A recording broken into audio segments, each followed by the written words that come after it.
The story of the king's falling in love with a handmaiden and buying her. Oh my friends, hearken to this tale, in truth it is the very marrow of our inward state. In olden time there was a king to whom belonged the power temporal and also the power spiritual. It chanced that one day he rode with his courtiers to the chase. On the king's highway the king espied a handmaiden. The soul of the king was enthralled by her. Forasmuch as the bird, his soul, was fluttering in its cage, he gave money and bought the handmaiden. After he had bought her and won to his desire, by divine destiny she sickened. A certain man had an ass but no pack saddle. As soon as he got a saddle, the wolf carried away his ass. He had a pitcher, but no water could be obtained. When he found water, the pitcher broke. The king gathered the physicians together from left and right and said to them, "The life of us both is in your hands. My life is of no account, but she is the life of my life. I am in pain and wounded, she is my remedy.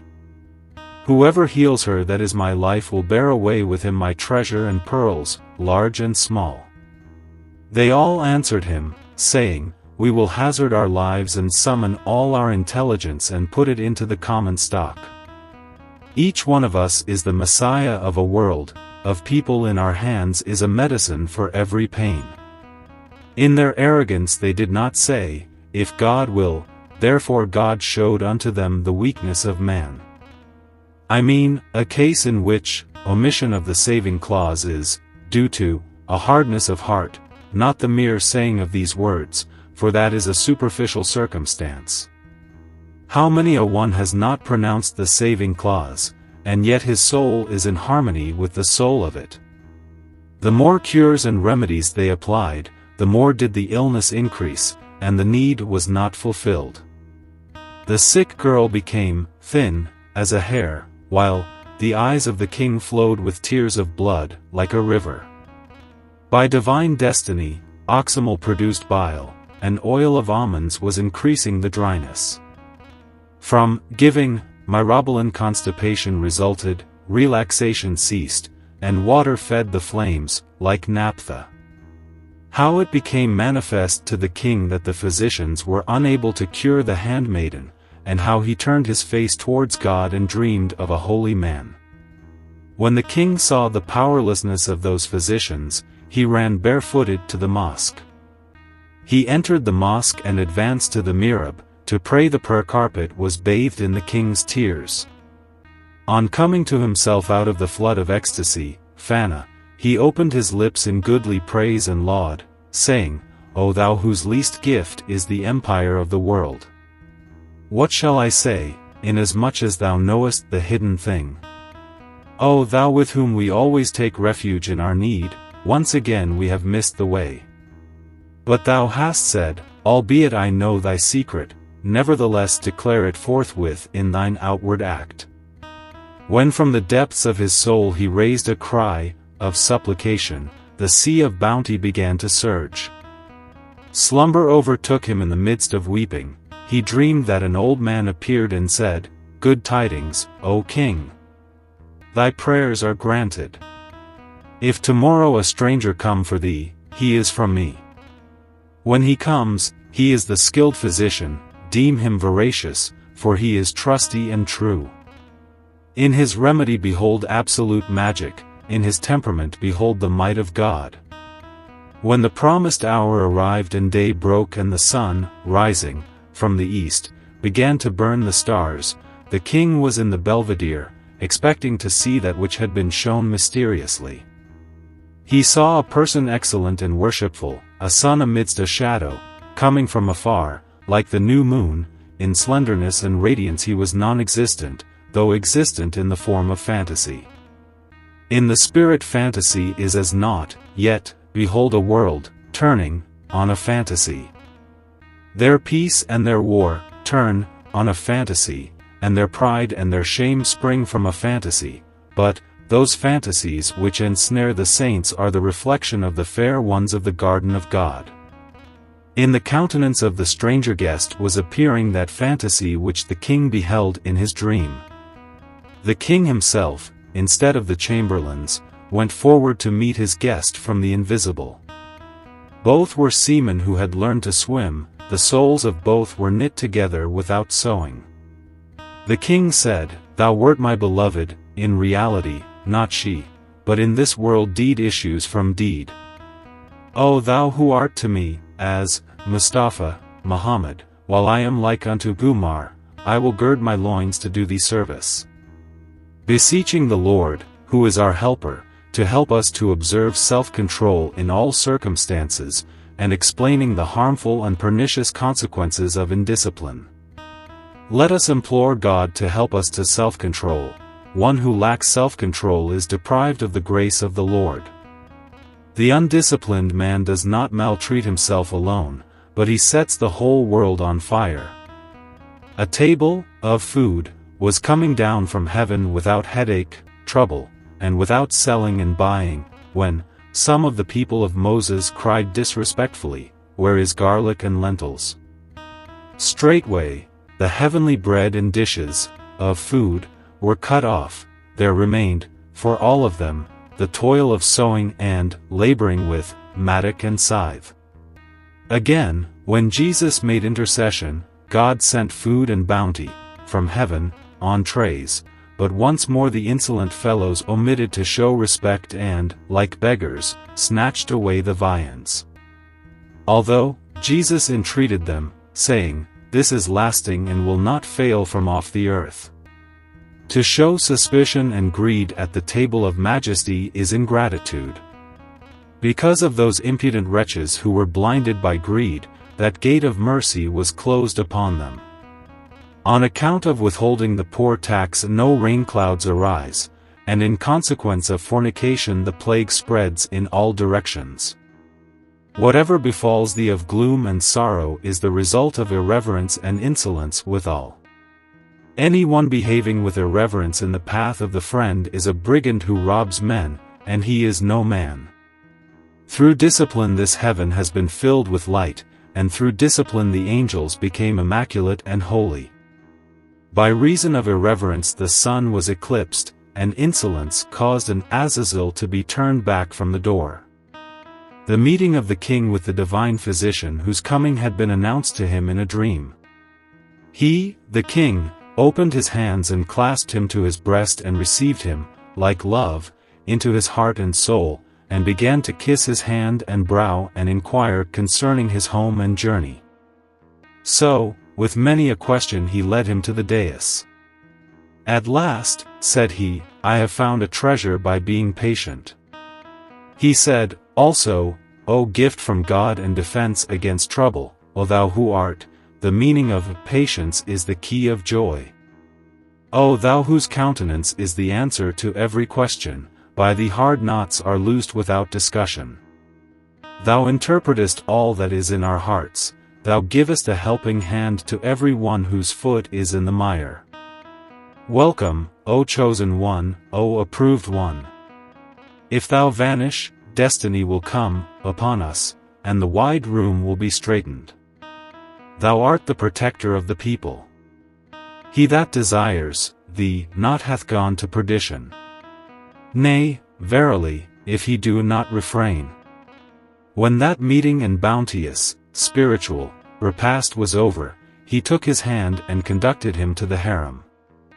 How the king led the physician to the bedside of the sick girl, that he might see her condition. He rehearsed the tale of the invalid and her illness, and then seated him beside the sick girl. The physician observed the color of her face, felt her pulse, and inspected her urine. He heard both the symptoms and the secondary causes of her malady. He said, "None of the remedies which they have applied builds up health. They, the false physicians, have wrought destruction. They were ignorant of the inward state. I seek refuge with God from that which they invent." He saw the pain, and the secret became open to him, but he concealed it and did not tell the king. Her pain was not from black or yellow bile, the smell of every firewood appears from the smoke. From her sore grief he perceived that she was heartsore, well in body, but stricken in heart. Being in love is made manifest by soreness of heart. There is no sickness like heartsickness. The lover's ailment is separate from all other ailments. Love is the astrolabe of the mysteries of God. Whether love be from this, earthly, side or from that, heavenly, side, in the end it leads us yonder. Whatsoever I say in exposition and explanation of love, when I come to love itself, I am ashamed of that explanation. Although the commentary of the tongue makes all clear, yet tongueless love is clearer. Whilst the pen was making haste in writing, it split upon itself as soon as it came to love. In expounding it, love, the intellect lay down, helplessly, like an ass in the mire. It was love, alone, that uttered the explanation of love and loverhood. The proof of the sun is the sun himself. If thou require the proof, do not avert thy face from him. If the shadow gives an indication of him, the sun himself gives spiritual light every moment. The shadow, like chat in the night hours, brings sleep to thee. When the sun rises the moon is cloven asunder. There is nothing in the world so wondrous strange as the sun, but the sun of the Spirit is everlasting, it hath no yesterday. Although the external sun is unique, still it is possible to imagine one resembling it. The spiritual sun, which is beyond the ether, hath no peer in the mind or externally. Where is room in the imagination for his essence, that the like of him should come into the imagination? When news arrived of the face of Shamsuddin, the son of the religion, the son of the fourth heaven drew in its head, hid itself for shame. Since his name has come to my lips, it behoves me to set forth some hint of his bounty. At this moment my soul has plucked my skirt, he has caught the perfume of Joseph's vest. He said, for the sake of our years of companionship, recount one of those sweet ecstasies, that earth and heaven may laugh with joy, that intellect and spirit and I may increase 100-fold. I said, do not lay tasks on me, for I have passed away from myself, Fana, my apprehensions are blunted and I know not how to praise. Everything that is said by one who has not returned to consciousness, if he constrains himself or boastfully exaggerates, is unseemly.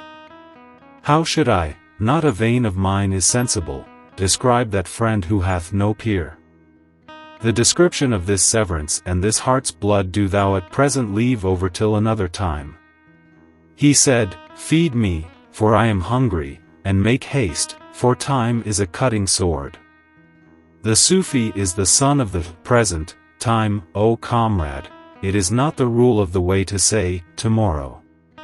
Art not thou indeed a Sufi, then? That which is, in hand, is reduced to naught by postponing the payment. I said to him, it is better that the secret of the friend should be disguised. Do thou hearken to it as implied, in the contents of the tale. It is better that the lover's secret should be told in the talk of others. He said, tell it forth openly and nakedly and without unfaithfulness. Do not put me off, O trifler. Lift the veil and speak nakedly, for I do not wear a shirt when I sleep with the adored one. I said, if he should become naked in thy vision, neither wilt thou remain nor thy bosom nor thy waist. Ask thy wish, but ask with measure, a blade of straw will not support the mountain. If the sun, by whom this world is illumined, should approach a little nearer, all will be burned. Do not seek trouble and turmoil and bloodshed, say no more concerning the son of Tabraiz. This mystery hath no end, tell of the beginning. Go, relate the conclusion of this tale. How that saint demanded of the king to be alone with the handmaiden for the purpose of discovering her malady. He said, O king, make the house empty, send away both kinsfolk and strangers. Let no one listen in the entrance halls, that I may ask certain things of this handmaiden. The house was left empty, and not one inhabitant, remained nobody save the physician and that sick girl. Very gently he said to her, "Where is thy native town? For the treatment suitable to the people of each town is separate. And in that town who is related to thee? With what hast thou kinship and affinity?" He laid his hand on her pulse and put questions, one by one, about the injustice of heaven. When a thorn darts into anyone's foot, he sets his foot upon his knee, and keeps searching for its head with the point of a needle, and if he does not find it, he keeps moistening it, the place, with his lip. A thorn in the foot is so hard to find, how, then, is it with a thorn in the heart? Answer, that. If every base fellow had seen the thorn in the heart, when would sorrows gain the upper hand over anyone? Somebody sticks a thorn under a donkey's tail, the donkey does not know how to get rid of it, he starts jumping. He jumps, and the thorn strikes more firmly, pierces deeper. It needs an intelligent person to extract a thorn. In order to get rid of the thorn, the donkey from irritation and pain went on kicking and dealing blows in 100 places, but that thorn-removing physician was an expert, putting his hand on one spot after another. He tested it. He inquired of the girl concerning her friends, by way of narrative, and she disclosed to the physician many circumstances touching her home and former masters and fellow townsmen. 160. He listened to her story, while he continued to observe her pulse and its beating, so that at whosoever's name her pulse should begin to throb, he might know that that person is the object of her soul's desire in the world. He counted up the friends in her native town, then he mentioned another town by name. He said, "When you went forth from your own town, in which town did you live mostly?" She mentioned the name of a certain town, and from that too she passed on, to speak of another, and meanwhile, there was no change in the color of her face or in her pulse. 165. Masters and towns, one by one, she told of, and about dwelling place and bread and salt. She told stories of many a town and many a house, and still, no vein of her quivered nor did her cheek grow pale. Her pulse remained in its normal state, unimpaired, till he asked about Samarkand, the city, sweet as candy. Thereat, her pulse jumped and her face went red and pale, by turns, for she had been parted from a man of Samarkand, a goldsmith. When the physician found out this secret from the sick girl, he discerned the source of that grief and woe. He said, "Which is his quarter in passing through the town?" "Sarai Pool, Bridgehead," she replied, "and Gaddafar Street." Said he, "I know what your illness is, and I will at once display the arts of magic in delivering you. Be glad and carefree and have no fear, for I will do to you that which rain does to the meadow. I will be anxious for you, be not you anxious, I am kinder to you than 100 fathers. Beware. Tell not this secret to any one, not though the king should make much inquiry from you. When your heart becomes the grave of your secret, that desire of yours will be gained more quickly. The prophet said that anyone who hides his inmost thought will soon attain to the object of his desire. When seeds are hidden in the earth, their inward secret becomes the verdure of the garden. If gold and silver were not hidden, how would they get nourishment, grow and ripen, in the mine? The promises and soothing words of the physician made the sick girl safe, free from fear. 180. There are true promises, grateful to the heart, there are false promises, fraught with disquietude. The promise of the noble is current, sterling, coin, the promise of the unworthy becomes anguish of soul. How the saint, having discovered the cause of the illness, laid it before the king. Then he arose and went to see the king and acquainted him with a portion of that matter. The best plan, said he, is that we should bring the man here for the sake of curing this malady. Summon the goldsmith from that far country, beguile him with gold and robes of honor. The king sent thither 1 or 2 messengers, clever men and competent and very just. How the king sent messengers to Samarkand to fetch the goldsmith.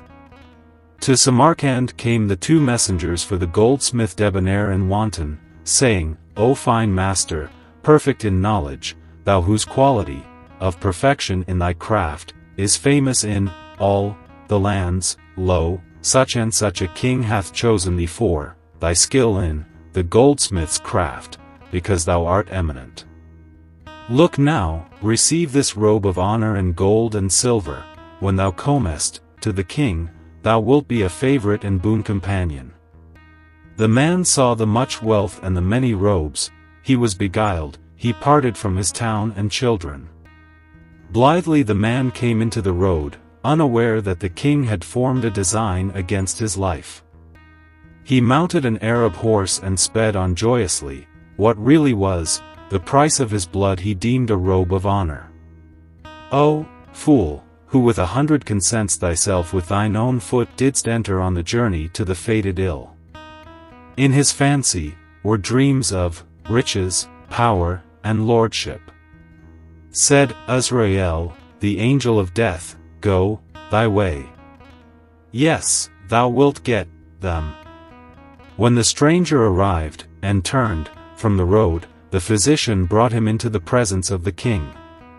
Proudly and delicately they conducted him to the King of Kings, that he might burn, like a moth, on that candle of Tyrus. The king beheld him, showed great regard for him, and entrusted to him the treasure house, full of gold. Then the physician said to him, O mighty Sultan, give the handmaiden to this lord, in order that the handmaiden may be happy in union with him, and that the water of union with him may put out the fire of passion. The king bestowed on him that moon-faced one and wedded those twain, who were craving each other's company. During the space of 6 months they were satisfying their desire, till the girl was wholly restored to health. Thereafter he prepared for him a potion, so that when he drank it he began to dwindle away before her.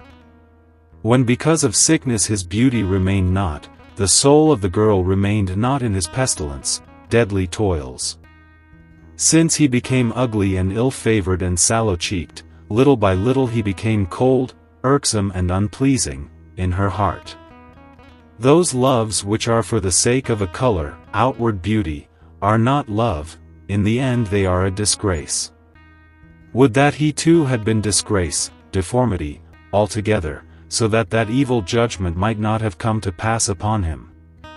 Blood ran from his eye, that flowed with tears, like a river, his handsome face became the enemy of his life. The peacock's plumage is its enemy, O many the king who hath been slain by his magnificence. He said, I am the musk deer on account of whose gland that hunter shed my pure, innocent blood. Oh, I am the fox of the field whose head they, the hunters springing forth, from the covert cut off for the sake of the fur. Oh, I am the elephant whose blood was shed by the blow of the mahout for the sake of the bone, ivory. He who hath slain me for that which is other than I, does not he know that my blood sleepeth not, will not rest unavenged? Today it lies on me and tomorrow it lies on him. When does the blood of one such as I am go to waste like this? Although the wall casts a long shadow, yet at last, the shadow turns back again towards it. This world is the mountain, and our action the shout, the echo of the shouts comes back to us. He said this and at the same moment went under the earth, gave up the ghost. The handmaiden was purged of pain and love, because love of the dead is not enduring, because the dead one is never coming back to us, but love of the living is every moment fresher than a bud in the spirit and in the sight. Choose the love of that living one who is everlasting, who gives thee to drink of the wine that increases life. Choose the love of him from whose love all the prophets gained power and glory. Do not say, we have no admission to that king. Dealings with the generous are not difficult. setting forth how the slaying and poisoning of the goldsmith was prompted by divine suggestion, not by sensual desire and wicked meditation. The slaying of this man by the hand of the physician was not done on account of hope or fear. He did not slay him to humor the king, he did not slay him until the divine command and inspiration came. As for the boy whose throat was cut by Qadir, the vulgar do not comprehend the mystery thereof. He that receives from God inspiration and answer to his prayer, whatsoever he may command is the essence of right. If one who bestows spiritual life should slay, it is allowable. He is the divine vicegerent, and his hand is the hand of God. Like Ishmael, lay your head before him, gladly and laughingly give up your soul before his dagger, in order that your soul may remain laughing unto eternity, like the pure soul of Muhammad, with the one God. Lovers drain the cup of joy at the moment, and the fair ones slay them with their own hand. The king did not commit that bloodshed because of lust, cease from thinking evil and disputing. You thought that he committed a foul crime, but, in the state of purity, how should the sublimation leave any alloy behind? The purpose of this severe discipline and this rough treatment is that the furnace may extract the dross from the silver. The testing of good and bad is in order that the gold may boil and bring the scum to the top. If his act were not the inspiration of God, he would have been a dog that rends its prey, not a king. He was unstained by lust and covetousness and passion. What he did was good, but good that wore the aspect of evil. If Qadir stove the boat in the sea, yet, in Qadir's staving there are 100 rightnesses. The imagination of Moses, notwithstanding his spiritual illumination and excellence, was screened from the comprehension of that act of Qadir. Do not thou fly without wings. That deed of the king is a red rose, worthy of praise, do not call it blood, murder. He is intoxicated with reason, do not call him a madman. Had it been his desire to shed the blood of a Moslem, I am an infidel if I would have mentioned his name with praise. The highest heaven trembles at praise of the wicked, and by praise of him the devout man is moved to think evil. He was a king and a very heedful king, he was elect and the elect, favorite, of God. One who is slain by a king like this, he, the king, leads him to fortune and to the best, most honorable, estate. Unless he, the king, had seen advantage to him, the goldsmith, in doing violence to him, how should that absolute mercy have sought to do violence? The child trembles at the barber's scalpel, but the fond mother is happy in that pain of her child. He takes half a life and gives 100 lives, in exchange he gives that which enters not into your imagination. You are judging his actions from the analogy of yourself, but you have fallen far, far away from the truth. Consider well.